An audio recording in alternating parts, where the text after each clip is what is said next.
Hello friends, இன்றைக்கி நம்ம சேனலில் என்ன வீடியோ பார்க்கலாம் அப்படின்னு பார்த்தீங்கன்னா, சண்டே ஸ்பெஷலாக காரசாரமான மட்டன் வறுவல் எப்படி செய்யலான்னு தாங்க பார்க்க போகிறோம். ஃபஸ்ட்டே நம்ம மட்டன் எடுத்து வச்சாச்சுங்க. பீஸ் மட்டும் தனியாக எடுத்து வேக வச்சு வச்சுருக்கோங்க. தாளிக்கிறதுக்காக ஒரு பெரிய வெங்காயம், கருவேப்பிலை, பச்சை மிளகா, மட்டன் மசாலா ஒரு 2 ஸ்பூனு, இஞ்சி பூண்டு பேஸ்ட்டு, மஞ்சத்தூள், உப்பு, கொஞ்சமாக கறிமிளகு இதெல்லாமே தனியாக எடுத்து வச்சுருக்கேங்க. அடுத்ததான் நம்ம தாளிப்பு ரெடி பண்ணிடலாங்க. ஒரு பாத்திரத்தில் கொஞ்சமாக ஆயில் விட்டு கடுகு போட்டு கடுகு பொரிஞ்சதும் வெங்காயமும் சேர்த்திக்கலாங்க. வெங்காயம் வணங்கினதும் அது கூடவே நம்ம கருவேப்பிலை, பச்சை மிளகா சேர்த்திக்கலாங்க.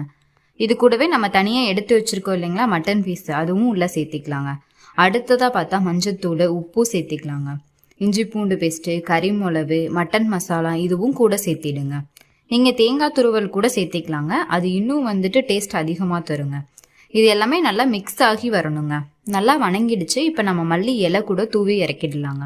நம்மளோட சிம்பிள் அண்ட் டேஸ்டியான காரசாரமான மட்டன் வறுவல் இப்போ ரெடி ஆயிடுச்சுங்க. உங்கள் வீட்லேயும் சண்டே என்ன ஸ்பெஷல்னு கமெண்ட் பண்ணுங்கள். சரிங்க, நம்ம நாளைக்கு ஒரு ஷார்ட்ஸில் பார்க்கலாங்களா?